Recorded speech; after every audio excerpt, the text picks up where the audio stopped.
Here is the complete story, seamlessly compiled and without the section headings or bold introductions.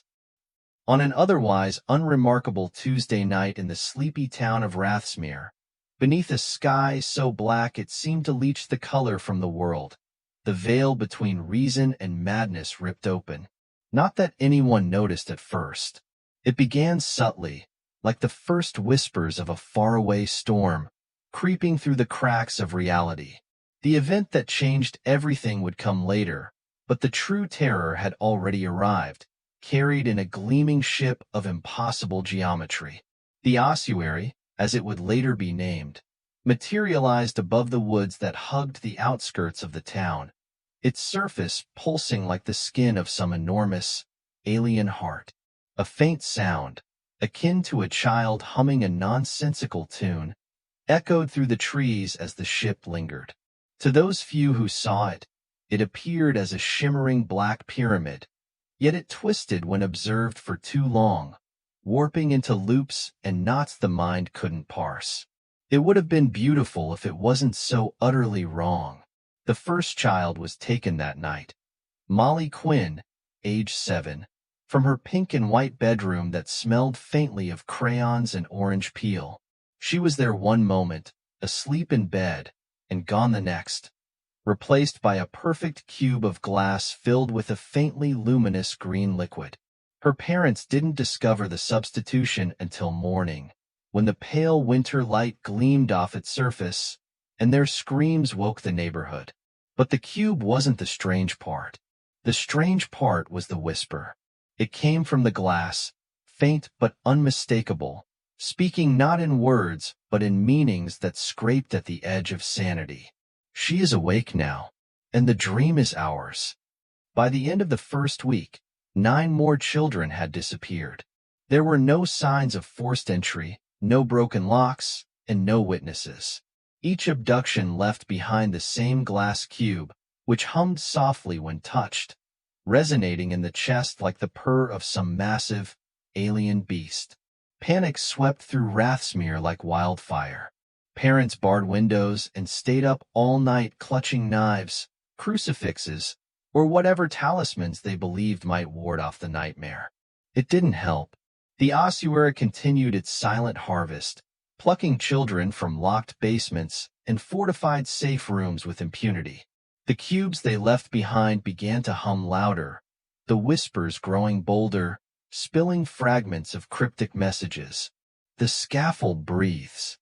Soon, the work will be complete. Do not fear the stitcher of stars. The FBI arrived on day 14, accompanied by the National Guard, who quickly established a perimeter around the town.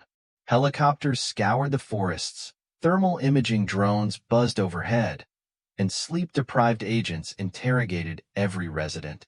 But the disappearances continued, and the cubes multiplied. By day 20, Rathsmere was a town of whispered prayers and shuttered windows.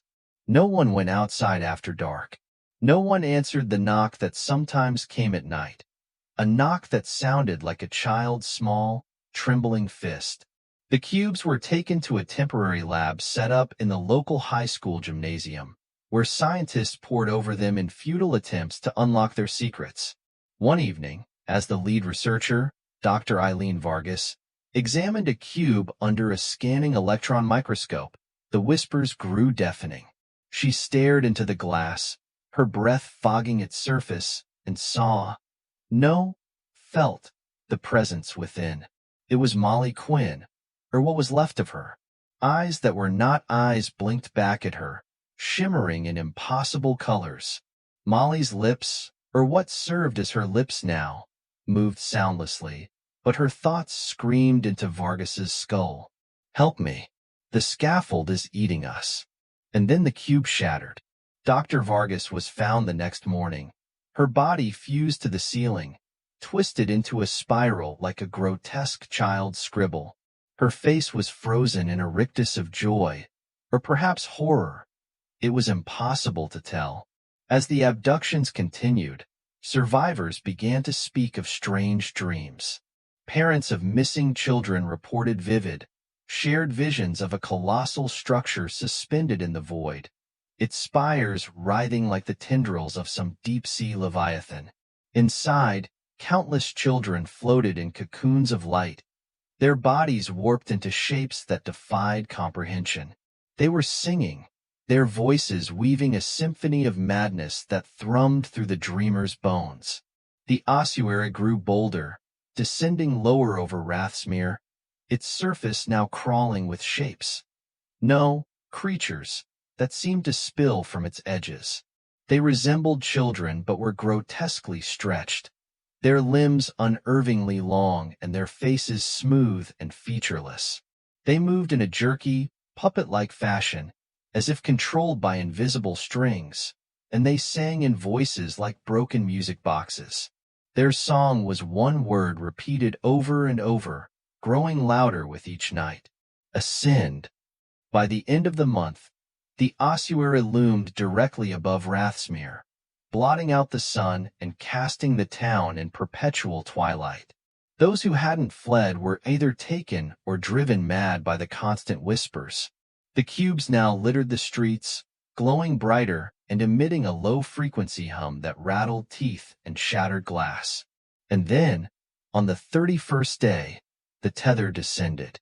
It was a single thread of light, impossibly thin but pulsing with an otherworldly energy, stretching from the heart of the ossuary to the center of Rathsmere's town square. The thread vibrated, and from it emerged the Stitcher of Stars. It was neither alien nor human, but something beyond comprehension, a creature of shifting forms and liquid shadows. Its hands, if they could be called that, wove the air like a seamstress stitching fabric, and with each gesture, reality itself warped and frayed. It spoke not in words but in ideas, each one piercing the mind like a needle. The dream is almost whole. As the stitcher worked, the abducted children reappeared, each one standing silently in a perfect circle around the tether. Their bodies were intact, but their eyes burned with the same impossible colors Vargas had seen. They opened their mouths and sang, not the fractured melody of the earlier visions, but a single, unified note that reverberated through the town, through the earth, through the stars. What happened next was never fully understood. Witnesses who survived described the ossuary collapsing inward, dragging the stitcher, the tether, and the children into a singularity of light and sound. The town itself warped, its buildings folding into themselves like paper cranes, and then, with a deafening silence, Rathsmere was gone. In its place was a perfect, glassy plain stretching for miles, reflecting a sky that no longer held the sun. The only sound was a faint whisper. The scaffold breathes. Continuing from where we left off, here's the next portion of the story. Days after Rathsmere vanished, the government cordoned off the glass plain, naming it Site Null. Satellite images showed it as a perfect circle spanning 20 miles, glittering under an alien sky. When drones were sent to investigate, they recorded anomalous readings, time dilations, gravitational fluctuations, and faint electromagnetic signals that mimicked human brain activity. Then, the first voice came through. Mom. It was Molly Quinn's voice, clear and innocent, though it carried a distortion, like a recording played backward, then forward again. Researchers at Site Null scrambled to interpret the signal. Patterns emerged in the static. The voices of other missing children, speaking in fragmented sentences. Cold, floating. They're building something. It hurts, but we're happy. The transmissions sparked global panic. News outlets ran stories about the Rathsmere abductions, speculating about alien invasions, government experiments, or divine punishment. Conspiracy theorists dissected every grainy recording from Site Null, claiming to hear subliminal messages or find hidden symbols in the static. The whispers from the cubes, now kept under strict quarantine, grew louder, their cryptic warnings merging into a single phrase. The lattice is waking. 3 weeks after Rathsmir's disappearance, the glass plane began to change. It rippled like water, and geometric shapes rose from its surface. Monolithic, crystalline spires that twisted impossibly, defying human understanding of physics. The spires emitted a low hum, and at night, they glowed faintly, casting shadows that seemed to move independently. A research team ventured onto the plane, their movements monitored by remote drones. As they approached the nearest spire, their equipment malfunctioned, recording wild temperature fluctuations and inexplicable data spikes. Then the whispers began. Closer. The lead researcher, Dr. Adrian Greaves, froze. His body stiffened as his team called out to him, their voices growing panicked. He stepped toward the spire, ignoring their pleas to stop. His movements became erratic, his limbs jerking as if controlled by unseen strings. When he reached the spire, he pressed his hand against its surface, and his body collapsed into ash. From the spire came a sound, half laughter, half scream.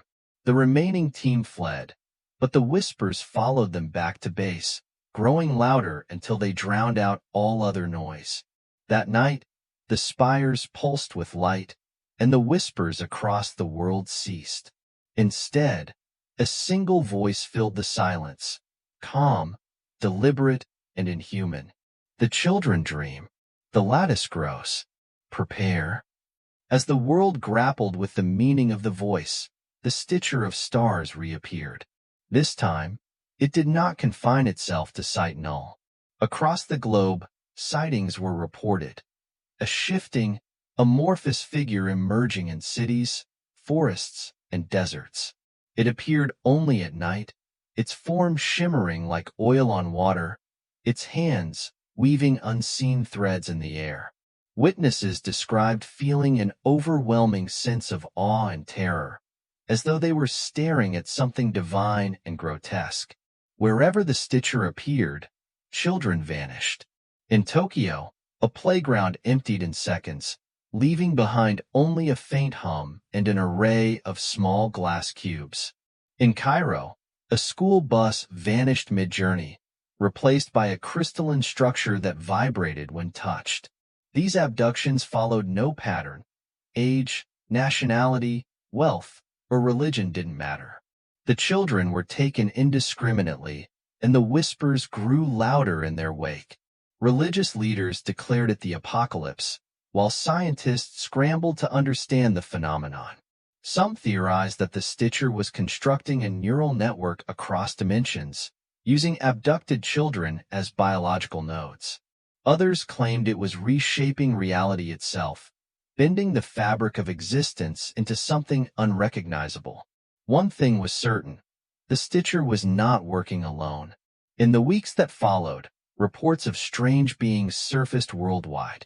They resembled the puppet-like creatures seen in Rathsmir, elongated, childlike figures with smooth, featureless faces and unervingly jerky movements. These puppets appeared in the aftermath of abductions, wandering aimlessly before vanishing into thin air. Some witnesses claimed the puppets whispered to them, their voices faint but insistent. "Join us. The dream is warm." Attempts to capture the puppets ended in disaster. In one incident, a containment team in Nevada managed to trap a puppet in a reinforced glass chamber. As they studied it, the creature began to twitch violently, its body convulsing as if trying to escape its own skin. It emitted a piercing shriek, and then the entire facility collapsed into itself, leaving behind a perfectly smooth, glassy crater. The tipping point came 6 months after Rathsmir's disappearance. Across every screen, every radio frequency, every electronic device, the same broadcast played. A garbled, shifting image of the ossuary, now fully revealed in its terrible glory. It was no longer a pyramid, but an incomprehensible tangle of shapes and forms, its surface writhing with life. The abducted children floated around it in a vast lattice, their bodies linked by shimmering threads of light. The voice of the Stitcher spoke, its tone calm but laced with an undercurrent of menace. The scaffold is complete. The dream begins now. Across the world, the abducted children, those still left on Earth, suddenly collapsed. Their bodies convulsed, their eyes glowing with the same impossible colors as the cubes. They rose in unison, speaking in voices that were not their own. We are the lattice. We are the song. Ascend, or be undone. And then, with a final, deafening hum, the ossuary vanished, leaving Earth forever changed. The world was never the same. The glass plains remained, spreading slowly across the continents like a cancer. The spires grew taller, their hum deepening into a constant, bone-shaking resonance. And the whispers continued, speaking of a future that defied human comprehension. No one knew what the ossuary truly was, or what the Stitcher of Stars sought to create. But one thing was clear. The dream had begun, and humanity was only a thread in its vast, incomprehensible weave. In the end, the lattice remained, silent, infinite, and waiting. Here is the continuation of the story. In the silent shadow of the lattice, a few humans remained, those who had resisted the pull of the dream. They were the broken ones, either immune to the lattice's song or too twisted by its influence to be absorbed. These survivors wandered a world that no longer belonged to them, where glass plains stretched to every horizon and the air itself hummed with alien intent. Among them was Ezekiel Ward, a former mathematician-turned-drifter, his mind a patchwork of fractured memories and half-dreams. He had seen his family taken, their faces lit by the glow of the spires as they ascended into the lattice.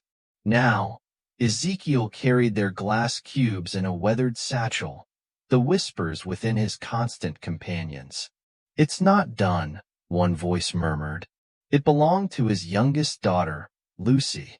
"The dream isn't what they think it is." Ezekiel didn't know what she meant, but he clung to her words like a lifeline. He wasn't alone. Across the wasteland, others like him gathered in pockets of resistance, forming communities that whispered of rebellion against the lattice. They called themselves the Frayed, a name born of desperation and irony. What could scraps of humanity do against a god? But the Frayed had one weapon, the Riftborn. The Riftborn were anomalies, humans touched by the Harbingers and somehow left behind. Their bodies bore the marks of their encounters, fractured geometries etched into their skin, eyes that glowed faintly with the lattice's light. They were not fully human anymore, but neither were they servants of the lattice. Each Riftborn possessed abilities that defied explanation. The ability to manipulate gravity, to walk through the shimmering walls of the silent zones, to silence the hum of the spires. But their power came at a cost. The more they used it, the closer they came to becoming one with the lattice, their minds consumed by its vast, unknowable song. Amara Kaur, the leader of the Frayed, was Riftborn. Once a scientist at Site Null, she had been pulled into the first rift but somehow escaped, her body marked with glowing patterns that shifted beneath her skin. Amara believed the lattice could be destroyed, but only if they reached its core, a place she called the scaffold's heart. "There's something inside it," she told Ezekiel during one of their rare meetings. "A piece of the dream that doesn't belong. If we can reach it, maybe we can wake everyone up." Ezekiel didn't believe her, but he followed anyway. What else was there to do? Amara led the Frayed on a desperate mission, to breach the lattice and reach its heart. Using their knowledge of the Riftborn's powers, they devised a plan to infiltrate the nearest spire. The journey was harrowing, as the lattice seemed to sense their intent. Puppet-like creatures emerged from the spires, their movements more fluid now, their faces bearing faint echoes of the children they had once been.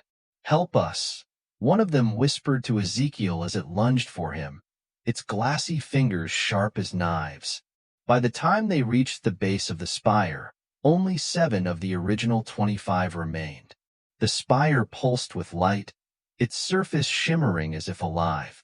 Amara placed her hand against it, and the structure rippled, opening a passage that led deep into its core. What awaited them inside defied description. The walls were not walls but endless planes of shifting light, each one showing glimpses of other worlds. Ezekiel saw fragments of his past, his wife, his children, a birthday party long forgotten. But the images twisted into something wrong, their faces blurring, their laughter turning to screams. Amara led them onward, her body glowing brighter with each step. "We're close," she whispered. "I can feel it." At the center of the lattice, they found the scaffold's heart, a vast, pulsating sphere of liquid light, suspended in an endless void. Threads of energy radiated from it, connecting to the spires and the lattice beyond. Inside the sphere, shapes moved, millions of them. Ezekiel realized with a sickening jolt that they were the children, their bodies twisted into unrecognizable forms, their minds woven into the lattice's song. Amara stepped forward, her glowing hands outstretched. "This is it," she said. "This is where it all began."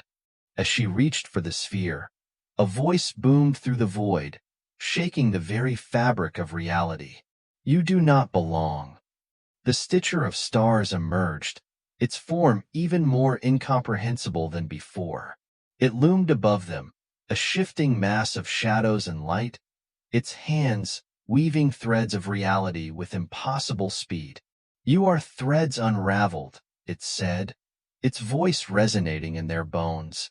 "The dream cannot hold you." Amara turned to the others, her face serene despite the terror before her. "This is our chance," she said. "If I can sever the lattice here, it might all collapse." Ezekiel wanted to stop her, to beg her to find another way, but there was no time. Amara plunged her glowing hands into the sphere, and the world erupted into chaos. The lattice trembled, its spires flickering as cracks spread through the glass planes. The hum rose to a deafening pitch, and the whispers turned to screams. The stitcher lashed out, its threads slicing through the void, but Amara stood firm, her body dissolving into light as she poured every ounce of her being into the sphere.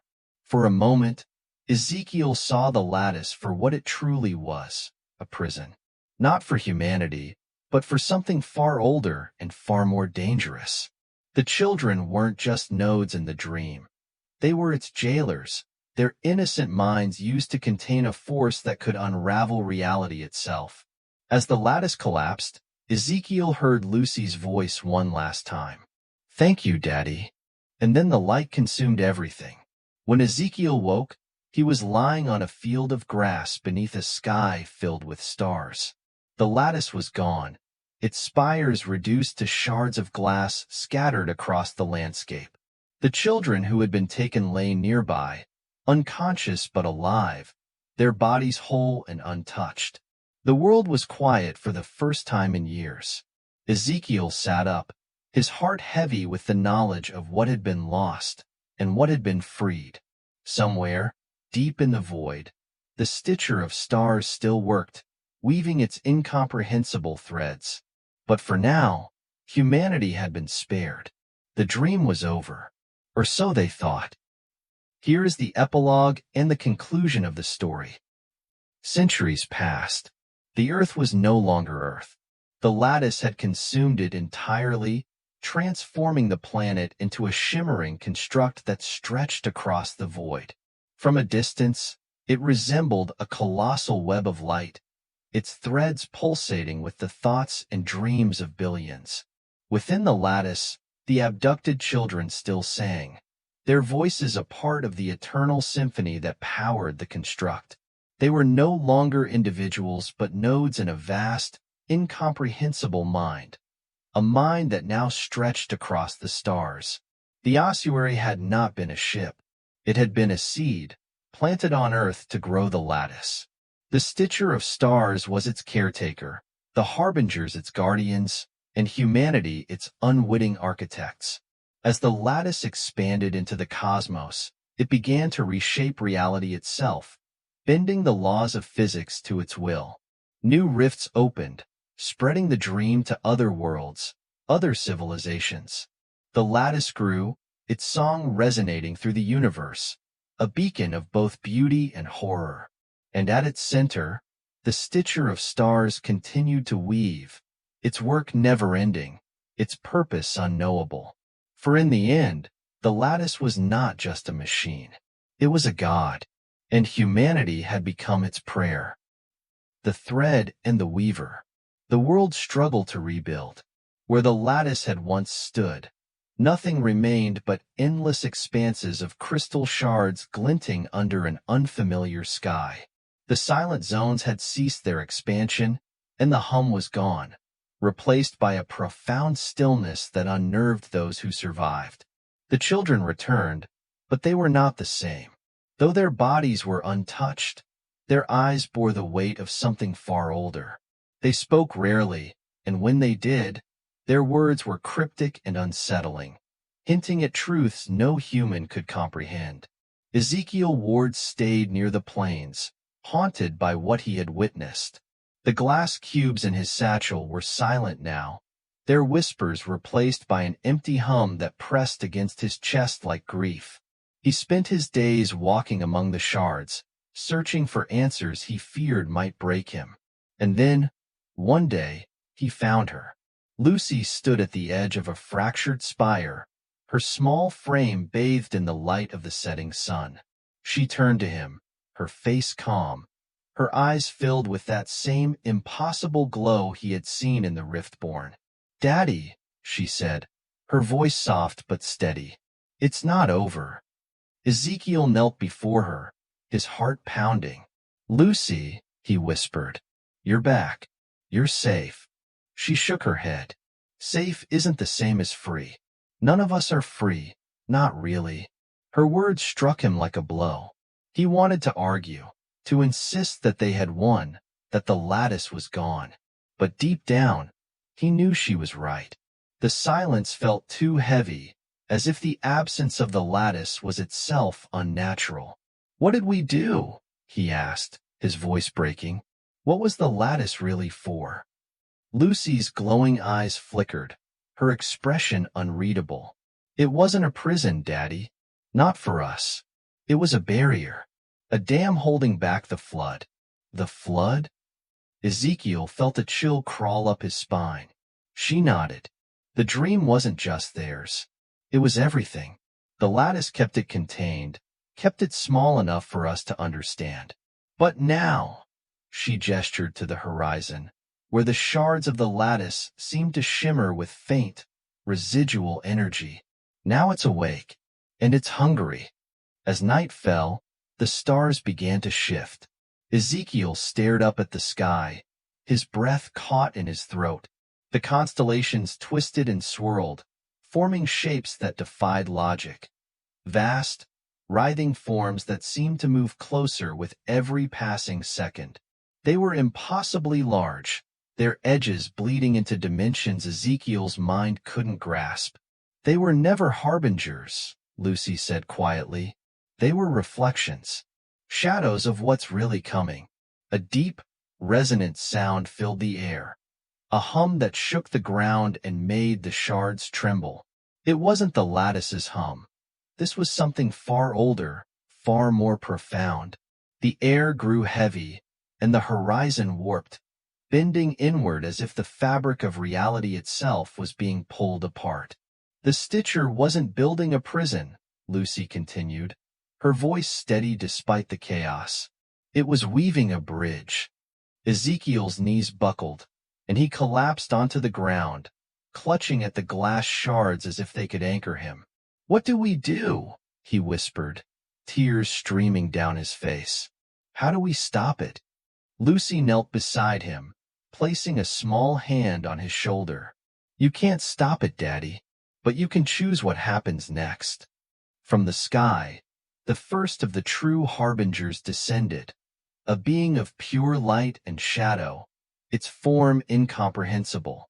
Its presence was overwhelming, a weight that pressed down on Ezekiel's soul, threatening to crush him entirely.